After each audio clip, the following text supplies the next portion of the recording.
Well guys, another year is officially coming to a close, and you know what that means? The perpetual progression of time is inevitable. There's nothing you can do to stop it, and you'll never get this time back. But also, top 5 manga reads of the year. That is right, guys, it is officially time for me to share with you my top 5 manga reads of 2023, and believe me when I say, I read some amazing stuff this year. In fact, this is probably the hardest year I can remember in recent memory, trying to narrow it down just to 5 manga that were my absolute favorite, but I think I got a pretty good list. Of course, I want you to leave some comments down in the comment section below telling me what you think of my top 5 list, and of course, leave your personal top 5, top 10 manga lists that you read this year. But if you do enjoy this video, then make sure to leave a like and subscribe for more manga videos just like this. But without any further ado, let's get right into the top 5 manga I read in 2023. Just kidding, that was an absolute lie. We're actually going to start off with 2 honorable mentions. Again, I just had such a hard time that I just felt terrible leaving these series off the list, so we're going to put them in as honorable mentions. The first honorable mention goes to Rurouni Kenshin. Now, of course, this is a classic samurai shonen battle manga that I had the pleasure of reading for the very first time this year. And you know, as far as plot progression goes, it's pretty standard to a battle shonen. You know, you have these cast of characters that go and fight this other antagonistic cast of characters. But the characters themselves are what really makes this manga stand out to me. Obviously, you have Kenshin and the gang are all very well written and enjoyable just to kind of hang around with. And I'm kicking myself so hard that I can't remember the antagonist's name, the guy with like the bandages, I think Makoto Shishiro, something like that. He is a badass, and I mean, all the fights he is involved with are just spectacular. The story is fun, the action and artwork are great, and honestly, this is probably one of the best Shonen Jump series I have ever read, especially this year, so had to include it on the list.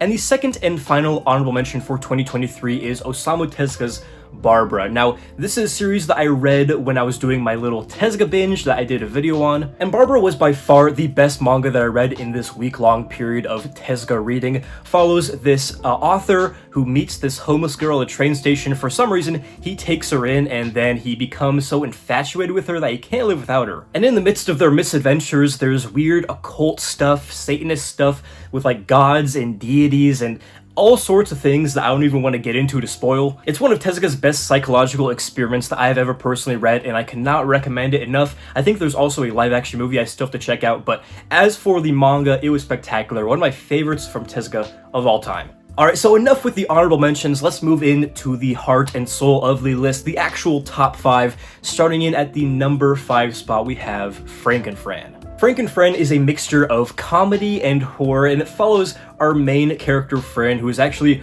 brought back from the dead, and now she's this high school doctor who will do all sorts of different operations. It's kind of got this Amelia Bedelia thing going on where Fran will take basically any case where somebody wants to improve their life or has some problem. She'll fix them up, but it's not always exactly what they envision. This leads to just absolutely crazy hijinks and gruesome body horror images, and this series, it's episodic, which I'm not usually a fan of, but literally every single story is something unique, new, and refreshing and hilarious, where I really didn't find myself minding that there was no linear progression like in a normal story. I just could not wait to see what was going to happen next in the series. Obviously, with that in mind, the series is not going to be for everybody, but me personally, I had an absolute blast with it. Love the characters, love the artwork and story, and just everything about it. Frankenfran was an absolute blast. Now moving on to the number 4 spot, we have something that really surprised me, and this is, I believe, the first ever shoujo manga I'm including on my top 5 reads of the year.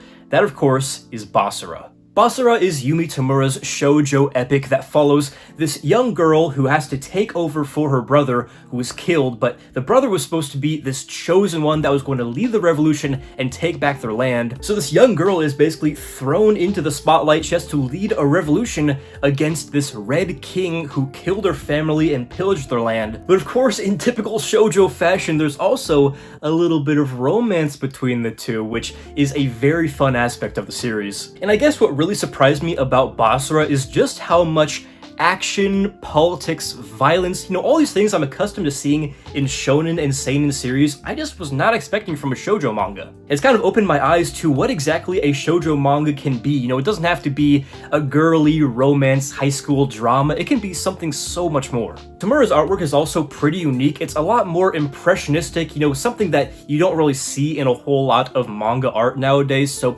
it was very refreshing, interesting style to read. And yeah, Basara was just amazing. I mean, every single moment of the series, I was engaged, I was locked in, and I was loving it. So if you have not read any shoujo manga, or you really don't think that demographic is for you, this shoujo manga was 100% for me. I absolutely loved it and would totally recommend it. Now moving on to the number 3 spot, we have a manga that was one of my only, if not my only, manga review that I did this entire year. That just goes to show how amazing I thought it was. That, of course, is Gone. Masashi Tanaka's Gone is a manga series about this little dinosaur who is supposed to be wiped out with the rest of the dinosaurs, but is so tenacious that he somehow survived. And the manga basically follows these episodic short stories where Gone is either bonding with some animals, fighting other animals, just protecting his friends. Just a real mixture of wholesome animal bonding and vicious primal nature violence. Which leads me to the first thing I loved about this manga is the range of the series. Now, of course, it's comprised of short stories, but just the variety that you get is astounding. Not to mention, literally all of the short stories are great for one reason or another.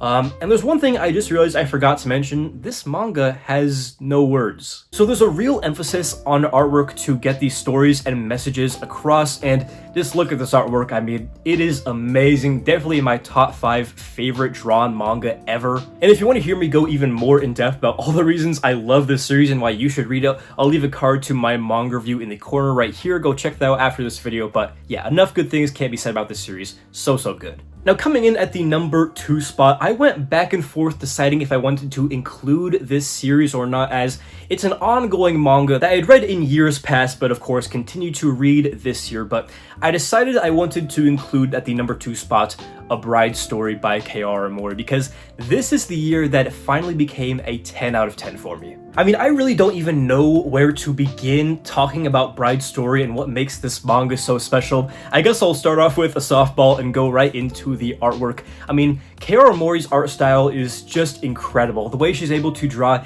detailed textures and patterns as well as the human form. But by far my favorite aspect about this manga is the cast of characters. That's another strength that K.R. Mori really has, is creating this fleshed out cast of characters that you just love to read about. See what they're going through, watch them hang out, watch them have these experiences and experience emotions that you yourself may have felt to some degree. It just really makes the whole cast relatable in that sense. And I've said it in the past and I'll say it again, but the reason I love Bride Story so much is that just reading it makes me happy. I really can't express it any other way, but every time I pick up one of these books, it's just a joy in every aspect. Now, while you do have kind of this more laid-back slice of life aspect, there's also some, politics, there's war, violence, things of the time period that this manga takes place in. But it's all extremely tasteful and impactful, and just this whole manga as a package is unbelievably high quality. If you've not started reading Bride Story, it is one of my favorite manga series of all time, one of my very few 10 out of 10, so this is your sign. Pick up that volume 1 and enjoy. And finally, coming in at the number 1 spot, ThePromG's favorite read of 2023. Funny enough, this is actually the last manga I read in 2023, but I swear there is no recency bias when I say that Erased is the best manga I read this year. Now, of course, this is a manga that is a very popular anime adaptation, but just from what I've heard, the anime ending wasn't all that great. It was kind of controversial, and so many people told me, read the manga instead. So the series has been on my radar probably ever since I started really seriously collecting manga several years ago, but I finally got around to reading it, and I just hate that it took me this long. If you're not familiar, Erased follows this 28-year-old guy who's kind of a failing manga artist, or he wants to be a manga artist, doesn't really have a clear direction in life or good relationship with any people around him. But the one thing he does have going for him is that sometimes this weird ability he calls revival will allow him to go back in time over and over again to fix bad things from happening. And I won't get too deep into the plot just because you need to go into this series completely blind, but eventually he gets the opportunity to go back to his childhood to save something very bad from happening to one of his fellow classmates. Erased is just such an enthralling mystery. Going back in time, you know, getting back that lost time that you wish you could go back to change things to be different is just such a unique concept, and with this time travel sci-fi twist, I think was perfect. Not to mention the mystery aspect of the story as well, just being extremely well executed. I loved how it has this kid who basically has a 28-year-old's mind with kind of some kid tendencies mixed in. It made it very interesting to see what he would come up with to save his classmate and what the consequences would be for himself and everyone around him if he failed. I also think that the themes and messages of Erased are super impactful and very well executed. You know, there's a lot of things about continuing to move forward, to maintain relationships in your life, you know, what it's like to be alone and what it's like to have people that care for you. I don't know, this manga just had me completely engrossed and addicted, wanting to know what was going to happen next. The writing is great, the characters you really do care for, want to see the best for them, and just the messages and what you can take away from reading this series on top of all that. Yeah, this manga, absolute 10 out of 10 masterpiece, and I feel really good recommending this and putting it at the #1 spot for my favorite manga read of 2023. That is going to do it for this video, going over my top 5, I guess 7 technically with honorable mentions, manga of 2023 that I read. Hopefully you guys enjoyed the video. Make sure to leave down in the comments below what you think of my list, and of course your best manga that you read this year. I do have one more video coming out before 2023 is over, so hope to see you there, but if I don't, thank you guys so much for making 2023 such an amazing year for me on MangaTube, and of course hope to have you around for next year. And of course, if you enjoyed this video, make sure to leave a like and subscribe for more manga videos just like this. So yeah, this has been ThePromG. Hopefully you enjoyed the video. And as always, hope to catch you in the next one.